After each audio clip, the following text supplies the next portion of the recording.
Welcome to the Mystical Motherhood Podcast. This is Chelsea, and I want you to create a happy family. I use my background in Western and Eastern medicine, birth, and ancient yogic practices to help the modern mother learn how to live a healthier life and create conscious children. This is your guide to fertility, conception, pregnancy, birth, postpartum, and the early childhood years. Are you ready to live the life of your dreams?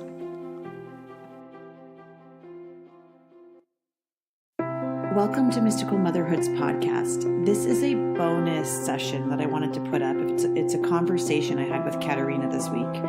I truly apologize for the quality of the conversation. There's some echoing, but we talked about Fertile, my new book, which will be released in 2019. And there was some really valuable information in this conversation that I wanted to pop forward in my list of podcasts so that you could listen to it as soon as possible, so that you can learn how to connect with your partner and know what type of relationships that work and what don't. I hope that you enjoy. We talk about Kundalini Yoga and what's going on in her life upon becoming pregnant and her journey into motherhood. If you like this podcast, please subscribe, and you can head over to Mystical Motherhood website for more information. Thanks. How are you? I'm good. Sorry, I'm just taking my sweater off. It's freaking hot in here in the car today. I'm really good. How are you? I'm like, it's just crazy. It's so good. It's just, I mean, I'm like right now, like they're giving me the next chapter of this book, and I'm like trying to figure out how to even explain it. It's like all sacred geometry and numbers, and that's the key to the DNA. And also what's key to it is like the sacred geometry of the male and female as they come together, and their energy creates almost a light. And the light that's created between the male and female, the light, which is actually in the sacred geometry of the land of France. It sounds like it's so mysterious, but it's the light, and it's the number 888, which creates the sacred child. So you think, just like if people are going to read the book once it comes out, you think it's like it's going to like be the like answer to some people? I think when you read a book, every part of it gives you the answer you need. Like when something's brought by spirit, right, and you need an answer, it'll come to you. And so I think for a lot of people, this book, Fertile, a lot of the chapters will make sense to them. And then a lot of the chapters will be like, oh, well, that's a good point, but it doesn't make sense to where I am in my consciousness. So it only brings, right, so you're exactly, yeah, I know what you mean. So what's cool about this book is that I take it really basic, like mind, body, spirit. And you can go into the sections that are like on nutrition, and maybe that's all you'll get from it. Right. But there are certain women and certain couples that'll be looking for this specific information of how do you combine the chakras, and how do you amplify your field, and how do you find the partner that's going to create it, because it's about the sacred geometry between the male and the female coming together. And it's so beyond even my comprehension of even being able to explain it. So I'm trying to break down all of this incredible information to someone that just picks up a book and is like, oh yeah, I can't get pregnant. I need to get pregnant. Yeah. And so, right. So when Isis, in the land of France, there's sacred geometry of the square and the triangle and the circle. And when Isis created humanity, which is what this man is saying in this book, Genesis, really good book to read. Genesis, it's called the Genesis, the first book of Revelations. And he explains that it's the square, the circle, and the triangle. And Isis created a pentagram, which is a 5-pointed star, and a 6-pointed star, which is the Star of David. And this is like the sacred geometry of the womb. So what she made is DNA that has the mind of God with the body of a beast. And so we were programmed evolutionary way too far ahead of our time. Like we were given a gift from the stars, and then that's brought us to a destruction on Earth. Right. And so the key to it is the number, and so she had the number 666, and the key to it is the number 888, which is actually the number on the front of my building, and the number of Isis is 8, and that's the number of my apartment. So she's been trying to explain, what is 8? So 8 is the 8-pointed star, and we're actually going into it right now with the Venus, like the star of Venus is the goddess Isis. And it's the 8-pointed star of the sacred geometry, which is the geometry of light. And also the number of Jesus is 888. I know sounds like all out there, but it's like, how do you get to that sacred geometry? How do you create that within? And so if your thoughts, emotions, beliefs, and diet and you clear yourself out enough and you do the work enough, you change your geometry to be this almost more sacred, holy vessel. Huh. Do you know in Kundalini yoga, when you put just break it down to math or something, like Kundalini yoga is a science and a science and an art. It's a technology. Right. So when we put our hands in certain directions, like this, or we use our fingers. So the fingers represent the planets, and the angles matter. So you won't hit the meditation if you're off by an inch. If you're off by an inch, you won't hit the consciousness needed to bring down that certain energy, because it's a math. So you want your spine to be straight. You want your chin in. You want to hit it. And so there'll be certain amazing teachers, which I've had the honor to work with, that will stop the whole class because they can feel everyone's off and say, tilt your fingers forward by 1/2 an inch.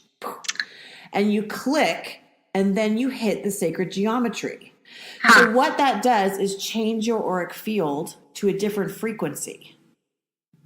And so your field is created of geometry. So these mantras and these meditations change the geometry of your field. Does that make sense? It does make a lot of sense. So I actually just, I saw your email, your newsletter that came out with the South Korea. Mm-hmm. To do that. So I've been incorporating that in the morning. So for the past 3 months now, regularly, I've been doing the celery juice in the morning. Yeah. And right after that, I do a smoothie. So I put in a lot of figs or raspberries, wild blueberries. And then some maca powder and spirulina and coconut water and doing that is my breakfast almost in this day. Yeah. And after that, doing more fruits and vegetables. And I want to say this is maybe the third cycle that I literally had no PMS pains. Yeah. Isn't that great? So it's not about you're doing the whole package. Yeah. And it works. It's so simple. It's so simple, but it's just all about the architecture too. I mean, what you're seeing is a physical reaction of some simple things you're doing. But it's also it's so much more powerful that it's much more hidden than that. So the architecture of your frequency is changing. And you can't necessarily see the shapes within your geometry. Right. But we are sacred geometry, and so is our DNA. And so when you change the geometry of yourself, you're changing the geometry of the cells of the DNA. Does that make sense? It makes a lot of sense because we just had a big family vacation to Disney World. I know it's not a vacation at Disney World, but so at first I was dreading it, right? Because the whole family went, the kids went, the whole 9 yards, and we had these matching shirts made. Mm-hmm. Take a picture. And I was like, I don't want to, because I thought they said mom, dad, grandma, grandpa, whatever, and then aunt, uncle for me and my husband. And I was just I just don't, I was in this mindset. I was it's just a shitty mindset leading up to it. And I was you know what? It's okay. Why don't we just focused on it's a family trip. We should be just grateful that we can even do this. I'm grateful that I have a extended family that we're close together and we do have a lot of fun. So it was like, I was like, I have to leave it behind. So once we got there, it was actually, it was a great trip. It was great. Like, I didn't feel, sad for myself because like we don't have kids yet, and we're in Disney with the whole family, and we're like but overall, like it was just a funny. It was just your mom, or was it his mom? His mom, his family. Okay, and then do they put the pressure on you to have a baby? No, they don't.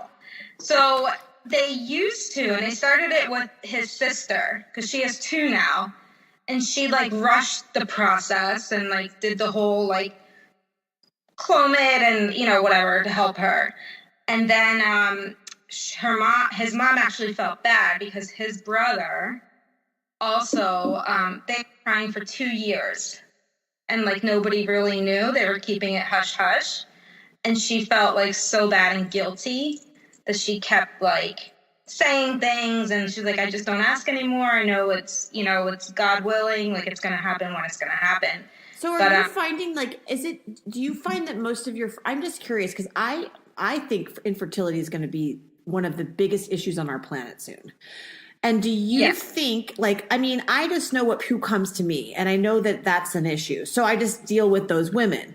So I don't really know if we know the true statistics of it or how long it's really taking women. I'm just curious, like, is it a lot of people you're talking to? Is this an underlying thing you're seeing, or do you think you're just attracting it because this is what you're working with right now?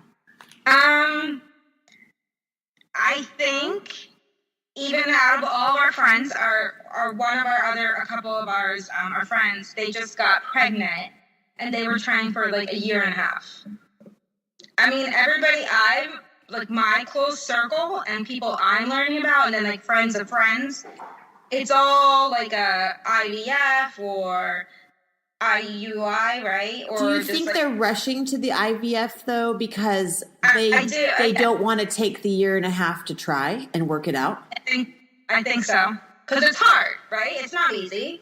It's a mental, physical, like it's a strain, right? You would say that. Yeah. But I'm also like I'm just more, I don't even know, like more comfortable, right? And just a lot, I know something inside me. It's like, I know deep down inside, I feel, all of a sudden I feel this like, I don't even know how to call it, like more energy. Not an energy, but I know you have more light in you. But I know in my bones, something's happening there like soon. I just feel it. Yeah. I feel it. So I'm just like. What does that feel like? It feels, so it's weird. My body's getting hotter. Like can I tell you what I see? Yeah. So now when I see you and your partner, like he's no longer, you're no longer ahead of him. Yeah. And he's now with you and you're holding hands, which is actually the first time I've seen that. And before, because it's kind of like he was on a horse, there's always been these levels of differences between the two of you. And so right now you're holding hands, but you're stuck in mud. Yeah. And you're moving slowly, but you're at the same level on the ground, which is great. But your body, his body's more solid. Your body is like, if it would be like a clear vessel, it's becoming more of a vessel. That's what I see when I look at you. Does that make sense? Does that feel accurate? And then with that vessel comes the heat. But the heat is also part of, remember we talked about alchemy? Yes. And the part of changing, and you may even feel hot, but that's also like, as the planet, you can go into these, really upgraded people that talk about like, oh, the energies of the planet and all that stuff. And yes, it's real. And you have different symptoms as you go through awakening, which might be heat or headaches or depression or all these different things. But alchemy is a part of the heating up process. And maybe you're feeling the simmering after that. Because I mean, you went through a lot of the alchemy and it's continuous. And then you'll go through the water, which is the dissolving. And then you'll go through the elements. And as that happens, it's not only cleaning you out, but it balances out your geometry.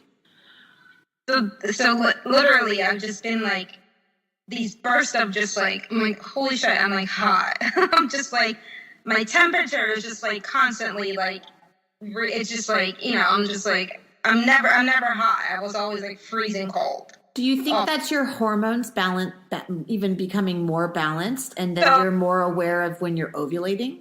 I have a feeling that, and I wanted to tell you, so like since just changing, doing a lot more of the fruit, vegetables, celery juice, all that. Yeah.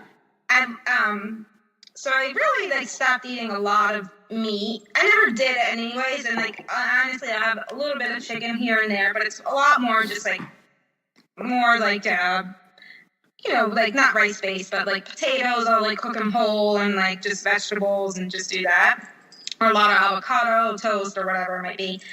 But as I've been eating that, I felt like my body is like feed me more, like it was becoming alive. Yeah. Like all of a sudden it's just you were listening to what you needed, which is not always like, it's like, well, I need to eat potatoes today. I need to eat. Yes. You know, it's so interesting. Are you doing the Immense Grace?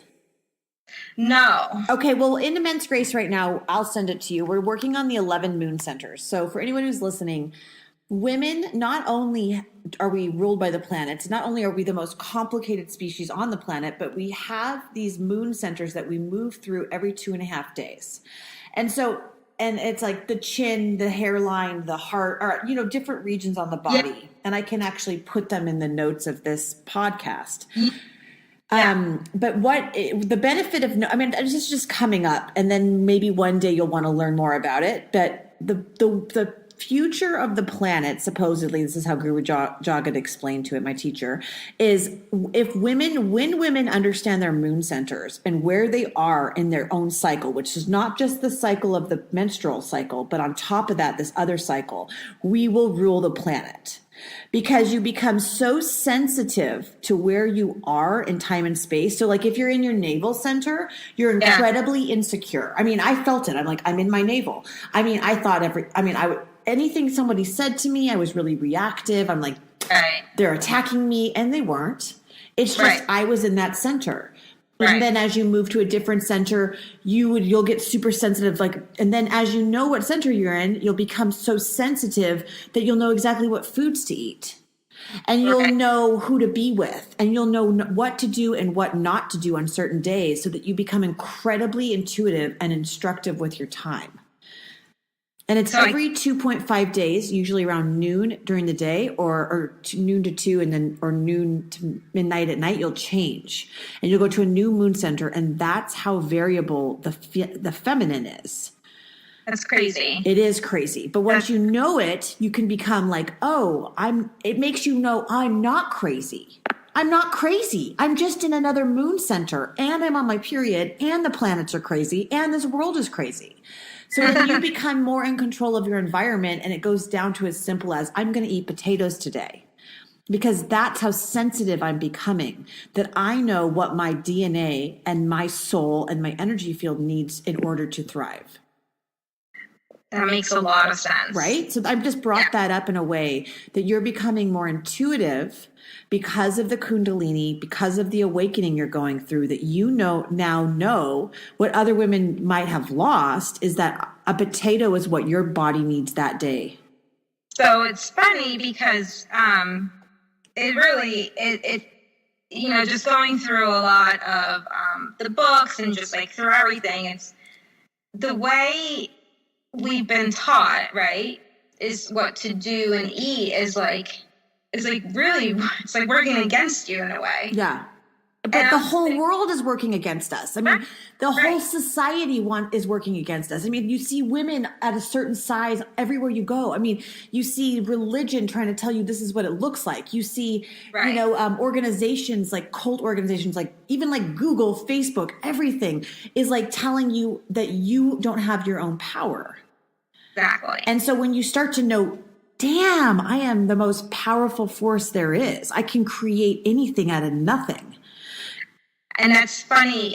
You've said that, because out of nowhere, literally, this job came up.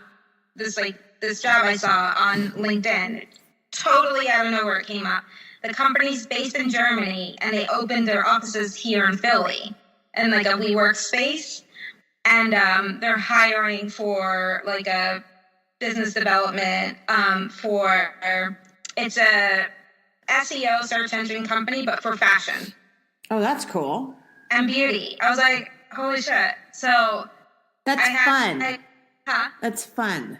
It's so fun, and it's creative, and it's you know, it's like, I felt like I was like, oh my God, this job sounds like amazing. You're becoming alive again, right? So I applied. I was like, whatever, apply and see, and they got back to me like right away. So I already did like my first Skype with HR. Yeah. I had to do like this homework in a sense, just listing prospects and answering emails, and they kind of just wanted to see how you handle situations.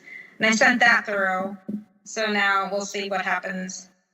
So isn't it interesting, twice through two different things, you're like, I just feel more alive. I feel more on fire. And it could be in all of these things, is what we talked about from the beginning, is it's about heightening the senses. And as you awaken, it's everything. It's like you realize how dense you were and how you just kind of walked through life like, oh, on Fridays I go to the bar because that's where everybody else is going. And then I don't know what to do. And I'll dress like them and I'll look like them. And then I'll be happy. And then I'll cycle again and do that and feel like crap, you know? Yeah. But it's like when you start to just become alive inside, everything you attract is more alive. Like the art, the experiences, the expansion of who you are is constantly going to get bigger and bigger and bigger. And then the synchronicities are what's the fun. So that's been another thing. It's just the synchronicities and time and numbers. Okay, tell me about the time and numbers. Back to numbers, sacred geometry. So 1010 has been my ultimate like number I've been seeing. Okay, so 10 is, what is 10? Isn't it the number of the master? Well, one thing you can look up is tantric numerology. You can go to, so you can, if you're starting to get into number, a really good way to start would be tantric numerology, and like follow someone called Nam Hari on Facebook, or you can go to her email. Like, it's worth it. She is great. Get on her email list. Okay. Namhari,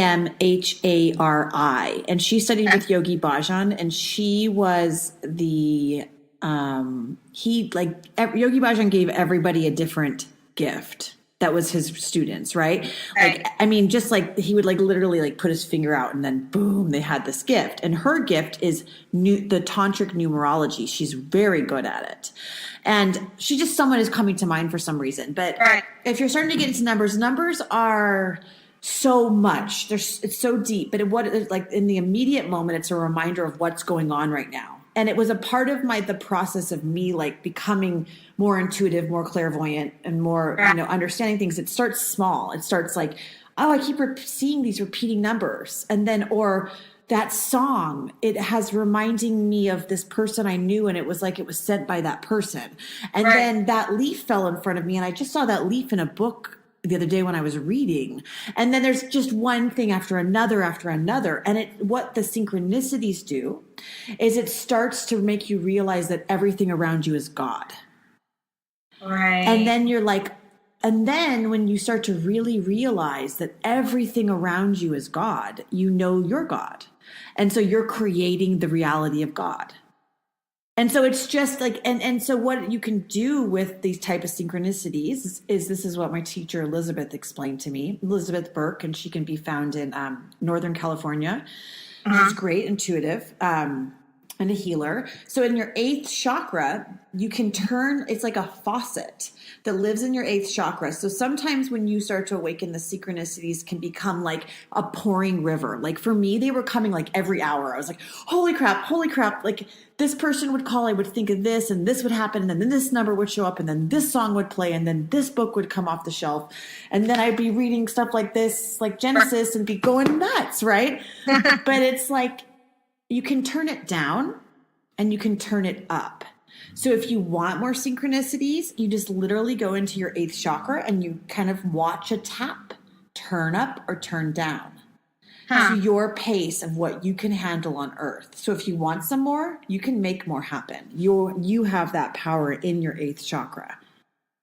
And you Okay. can literally do it now with me. So you just close your eyes Yeah. and then put the attention, I think it's like, I might be wrong on this, like 15 to 32 inches above your head. I might be wrong on that. I think 32. And just like feel that energy. It should be kind of like a clear white, bright starish. And then I want you to see if there's a dripping faucet there. I want you to tell me how fast the drips are coming down. Pretty, like, It's like pretty ding, fast. ding, ding, ding, Yeah. ding. That's what I'm seeing for you. Yeah. So anyone who's doing this with us is you can kind of like, it's like you can take your hand, like the hand of God in your mind's eye, and kind of turn it up or turn it down. And with that, you're just telling your higher self, I can receive a little bit more. I don't want so much. I mean, for me, it became too much. I needed to turn it down sometimes. Right. And now I don't even know where I am. It doesn't matter. I'm fine. But you can do that. Okay. And it's all like different things speaking to you. Yeah. It's been like a whirlwind of, but but I feel like extra like alive with it, you know? Yeah, and you'll start to be more alive, and then the poetry. And so what's important as we start to awaken as human beings, as women, as the creators, is just like, I don't know, Guru Jagat teaches, and just like the only way we're going to change humanity, it's not through war, it's not through politics, it's not through it's through creativity. And so the only way to be creative and bring down unique things to the planet, which could be done through your business or through a conversation with another human, it's as simple as like a being nice friend, and it's a way of like us having this conversation. It's a unique conversation in itself. Yeah. It's a creative one.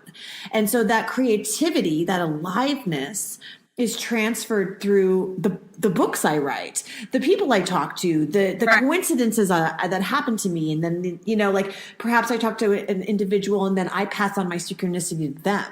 So you become like moving magic. And that's how the planet will change. And that's how things will shift. The more individuals become alive, the more we break the matrix. So the matrix is back to the beginning of like, you wake up in the morning and you do the 95, and then you're stuck in these repeated cycles of society, of your family, of right. This is what it looks like. This is what I wear. This is what I have to be. And then when you break that, like, it's like, just like breaking off like this casing, you're like, I don't have to do any of that. Right. And then the aliveness comes, and then the creativity flows, and then ideas that are original to Earth, that are new and going to take us somewhere, come through. And I mean, it's funny because I've seen it, and we talked about this before, but my mom, they met up with another couple, they did something, and she like called me right away, and I just already knew how the conversation was gonna go. I was like, let me just pick up the phone call and like let me see if this is like exactly how it's gonna go. And she all of a sudden just started like gossiping, right? And she just talked about this, and she like all she did is that, and I was just like, okay. And I asked her, I was like, then why'd you set this up? Just so you can gossip? Like, what's the point of it? And then she was just like, no, I'm just saying. I was like, all right, Mom. Well, I was like, I'm busy, so I gotta go. So, women need to gossip. Women do need to gossip. Right. But, I mean, when it's your mom, you know her pattern. And you know that her pattern, she's playing out the negativity. Right, it was the negativity. Because, like, she's, like, comparing. She's like, well, they don't work, so they have time. I'm like, Mom, then do what you want. I was like, but I gotta go. I can't listen to this anymore, so bye.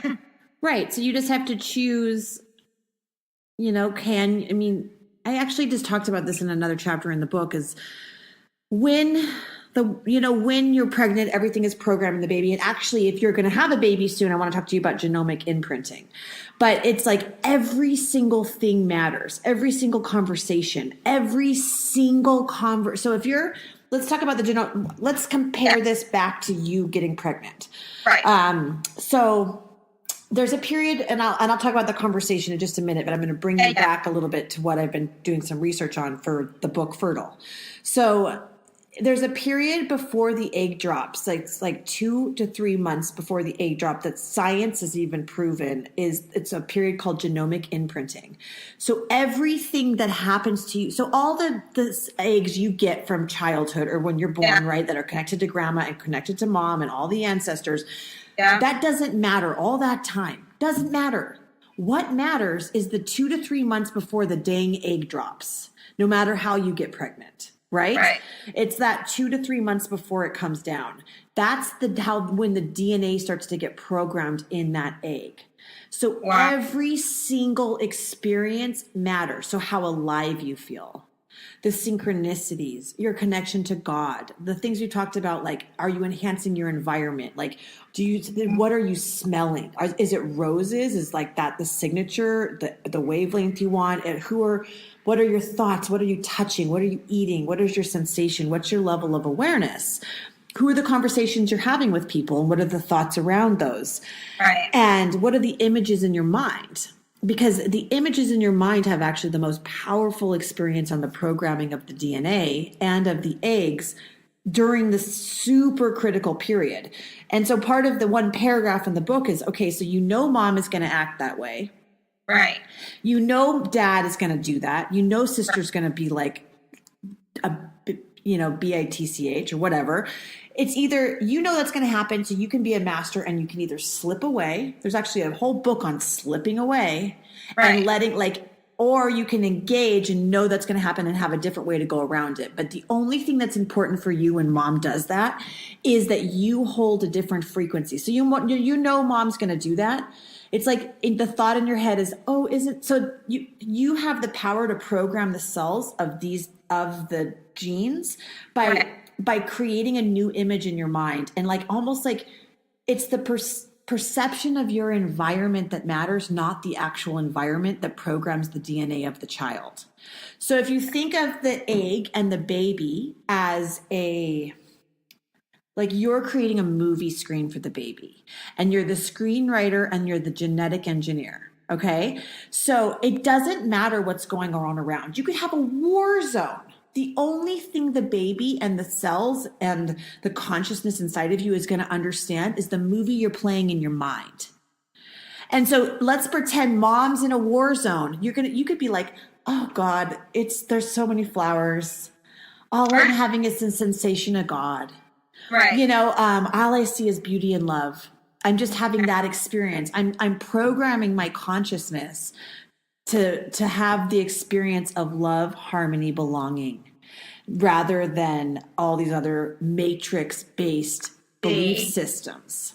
And so with mom, you did the decision you needed to do in that moment, which was slip away. But now your only responsibility is to be like, oh, isn't mom cute? And it's like, don't even get into that. That's not it. So constantly reprogramming of, I have the best mom. Right. And, you don't want to trick the baby and you don't want to trick yourself. Right. But you kind of want to be how do I create a baby that's super high energy and light? Well, I make a movie in my mind, my thoughts, and the movie in my mind is going to actually project the screen, write the play of a different kind of child. That's very interesting. And it has nothing to do with what mom does on the phone. It's only how you react to mom. Right, and it's very interesting. It's very interesting. Isn't it? This whole process. It could change the whole world, just that. Right. So this whole process, of me starting, to try the conception and going through this and all that, I'm actually very grateful for it. As hard as it's been at times and it's just frustrating, of course, I've learned a lot more about just myself and also just helping myself, it's been more of a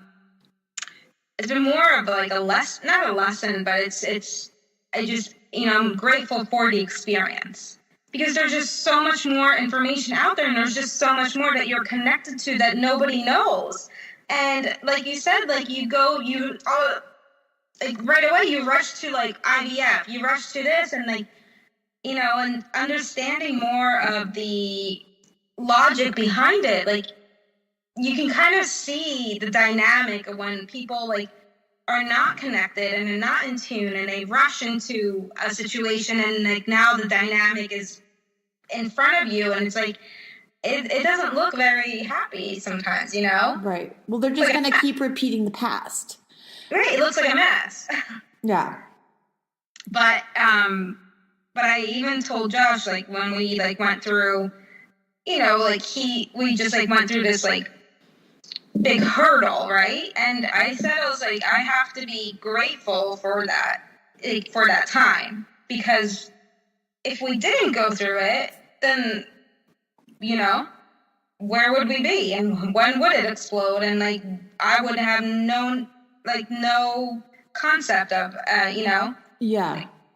So I just had a session with a woman who was telling me that she didn't work on any of her stuff. And then when she had the birth, like the trauma from her mother that was living in her womb, like opened up, like it almost like energetically, she had forgotten about it. And then when she had the baby, she felt like it was almost like she birthed the trauma. And that makes so much sense, because you engage that chakra, you engage that region, and then all of that cellular trauma you forgot about is like almost like, you like a star, like just. Yeah. And so she had to do it, like we know, like you're going to have to do it at some point. Right. And then either can be at the most sensitive point when you have a baby, or it can be before. And right. So every woman's like, why didn't, and even when I went out last night, and one woman was like, nobody told me how hard it was going to be. Everyone just acts like it's this easy, fun experience, and Instagram makes it look so easy. It's not. Sorry. Right. It's right. Everybody makes it look really easy. Yeah. And it's not, but beauty of our conception and like, realization of people think, oh, everything's easy. You don't have to go through any work to do anything. Mm-hmm. Oh, you want to get pregnant? Oh, just go to a doctor to help you out. Mm-hmm. So is there anything else going on that you want to talk about, or did you get his sperm count looked at, or? So I'm making another appointment next week. Okay. Is he taking zinc and ashwagandha? Yeah. Yes. Would he do the Sot Kriya? I can ask him. He would. If he's on board now, he might do it. But so when you do it, he will just cross his thumbs differently. The only thing that's different, he puts the right thumb over, and then you guys can do it in the morning. What is the reasoning for the thumbs? It's all about the geometry and the male and the female. I mean, I don't know, but I just know you don't do anything other than what Yogi Bhajan said.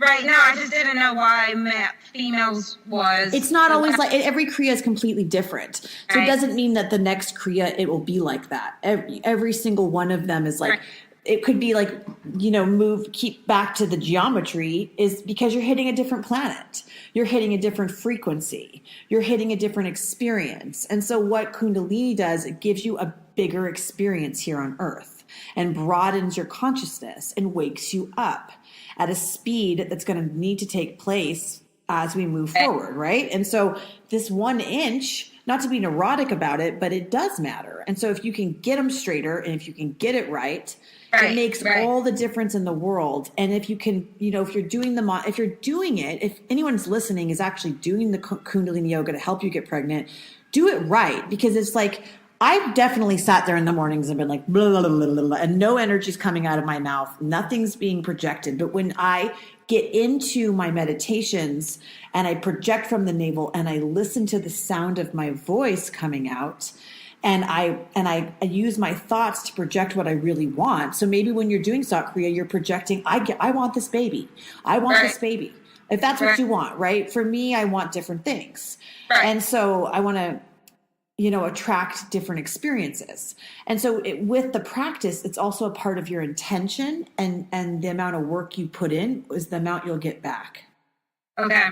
So if once you get to a point where you're like, oh, yay, I'm meditating every day. It's like, great. Now up it. Right. Like there's always more to be done. And the more you put into this practice, the more you'll excel in your consciousness. Okay. It's simple. Yeah. It's so simple. So no, I mean, that makes a lot of sense, but I put him on a lot of the supplements and just celery juice, and I make him drink the smoothies too. So yeah, that's a start. I mean, that's you guys becoming more in sync.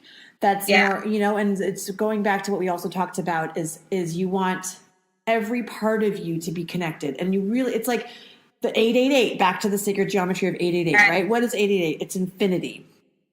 And I'm still learning what it is. So I'll let you know as I find out. But part of it is also, it's really a big part of it is a connection between the mind, the heart, and the sacral region of the two of you throughout everything. So a lot of people will be maybe just connected at the sacral region and they just want to have sex, right?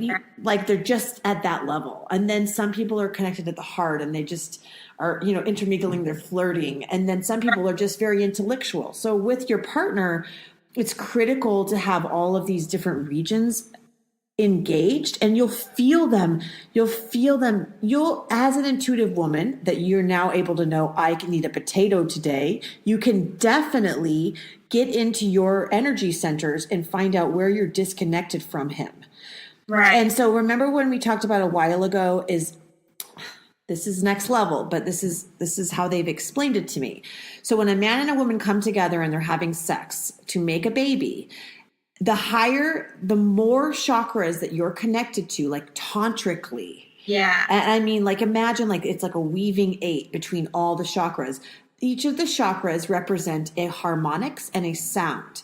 The higher the frequency of that combined energy, the higher of the realms of consciousness and dimensions you will hit into. Kind of like creating a holy grail with the man and the feminine, the male and the female, right? So you create that cup together, and it's like you get up, and then you like when you're looking down at the planet and you're seeing people have sex, like there's no energy. It's just like spark, spark, spark. But when a couple creates the imprint of the baby in the energy of the cell, like within the not when the soul comes down, but this is the way I understand it, is when that cell, the sperm and the ovum come together, there's a certain frequency and an electronic and energetic input within the architecture of the cell. And what really matters is those connections between the male and the female, which will then it won't be like the souls are looking down at a spark. They'll see an explosion. They'll see like a firework. That's the way I've been described. So the more as you've gone through this process with him, you're likely have been connecting on different levels, which might not have been connected before. Does that feel true? Yeah. That's there's more intimacy. And there's more, and it's like, you go apart, you pull apart, you go together, you pull apart, you go together. And you could pull apart and stay apart, or you could come back together and reunite and intertwine closer. And we have to make decisions when we're making babies. But the more you guys are like peas and carrots, the higher energy you can get. And if you could start to practice Tantra, that's next level. That's a whole nother session. Right. That's the energy. It's that like third field that the tantric energy creates, this really high third dimensional field that can either be created into a creativity project, or it can be, it's like the Magdalene book, right? Yeah. Did you read that book? Yeah. So that's the key to the Holy Grail, is creating that third field. It's raising that energy. It's raising the energy. So the book I'm talking about, who anyone is listening, is, what's the name of that book? The Magdalene Manuscript by Tom Kenyon. Right, yeah. And in this book is a big key that also goes back to the Genesis book of the creation of this, high snake energy, which runs through the couple. It's even just most important in you, which is the energy you're feeling the heat of. Would you say, though, it's like done through a lot of, is it the breath of raising the energy and going through each chakra point and coming back down? In my experience, it's the connection between the male and the female and the energetics and the sacred geometry of the structures between the two. Okay. And so if you're with the right partner, you'll get that energy a lot easier. If you're with a partner that is willing to work with you, then you can still get that energy, but it takes two. If you can do it alone, which is going to be harder, generating this type of sexual energy. Right. But it's kind of like you'll find a partner that's like electricity. And if you don't have that, moving what you're doing with your partner is working through the you can't have that type of electricity or that type of love or that type of bonding until you work through the problems. You work through the lower chakra issues, which is like manipulation and control and this is the way I need it and egotism, like all that stuff isn't love. And it's and so if you can find a partner that doesn't have those kinds of issues, then hit the jackpot. And then if you still have to work through them, then you're still hitting the jackpot because you're going to get closer to that frequency. It makes a lot of sense. You're doing it all. I'm just putting it together for you. Right. Yeah. No. Is that too much information? Huh? Was that too much information? Do you have any questions? No, I don't think it's a lot, because I read about it. So I was like, but it's one thing to read about it and then, interpret it into my mind of how it sounds. And, it's better to hear about it too and kind of break it down a little bit. But it makes, makes a lot of sense. I mean, the basics of it again is just work out your issues with your partner, connect to your partner on a deeper level so that you're running equally in all the chakras on a more balanced and synergistic way. And then through that, you'll have a higher connection sexually and you'll be more intimate and trusting in the bedroom. And then from that point, you're creating more love and compassion for each other and you make a baby. And I mean, I even read in these books, there's one book called The Palladian Mysteries or something like Planet Palladium. And in it, I remember that I was really deep. It's like a Bible. I might be wrong on the name, but it's pretty old. It was a channeled book. And in it, I remember them saying, in the future, you will not be able to make babies unless you have these high orgasmic experiences. So if you have a couple that's really off, super off, and they're not having that like big experience, like you need that kind of combustion to get the souls to come down. That's what the Palladian said. From planet Palladia, I think. I don't know if that's true, but like I take every information as like, well, shit, I should try. Well, yeah. I mean, if that helps you, then it could help somebody. You should see my book collection because it's like it's just growing more and more, and it's like I pick up one chapter here, I pick up one chapter there, and it's like, and I'm like, this is great. Like, I love all this information. I really do. Yeah. Yeah. So, I mean, the more, the better.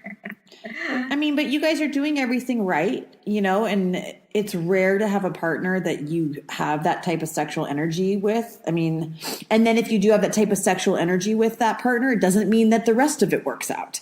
You could just, it doesn't mean that all these like ego and control and self-sabotaging behaviors won't arise and disconnect you again.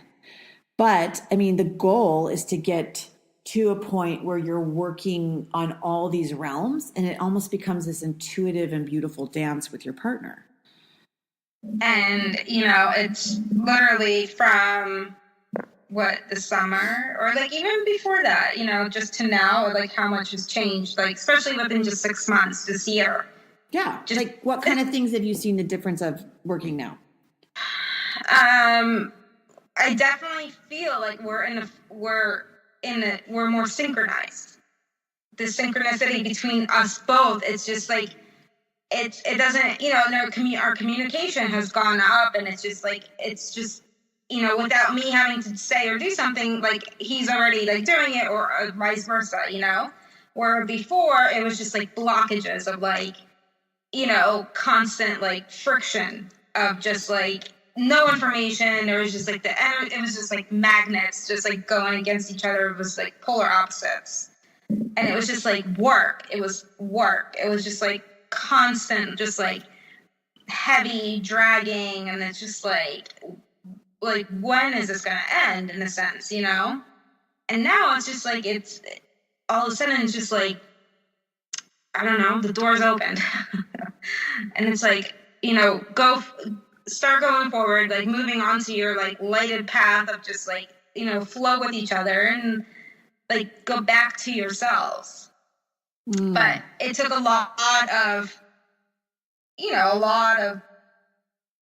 problems and working through it and arguments and time and conversations and like, it took a lot of work.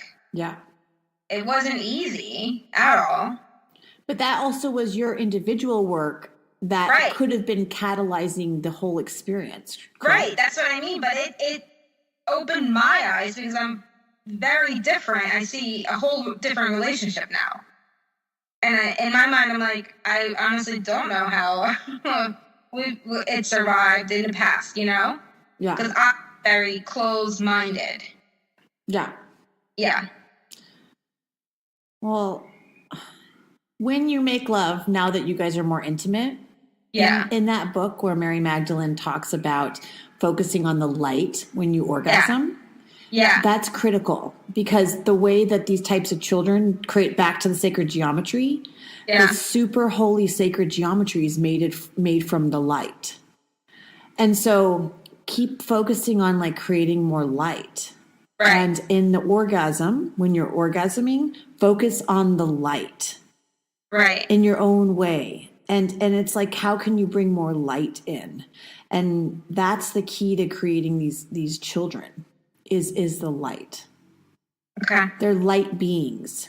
They're not dense beings. And so when she describes it in the book, the Magdalene Manuscript by Tom Kenyon, it's the focus on our eternal bodies. I mean, that makes, when I read it, I was like, right. But it just, I think it's... You're like, oh yeah, easier said than done. Right. It's but like... just practice it. You've done it all, so you can add that in. It's just like, oh yeah, when I orgasm, I'll just focus on my 8th chakra. Right. And I'll focus up and out on this like 3rd field. And then from that, it amplifies your field so that you guys are more in sync. Okay. It doesn't mean that like other things won't come up, but with the right partner, with the partner you're supposed to be with, it creates a beautiful experience. Okay. I like it. Yay! Anything else you want to talk about before we go?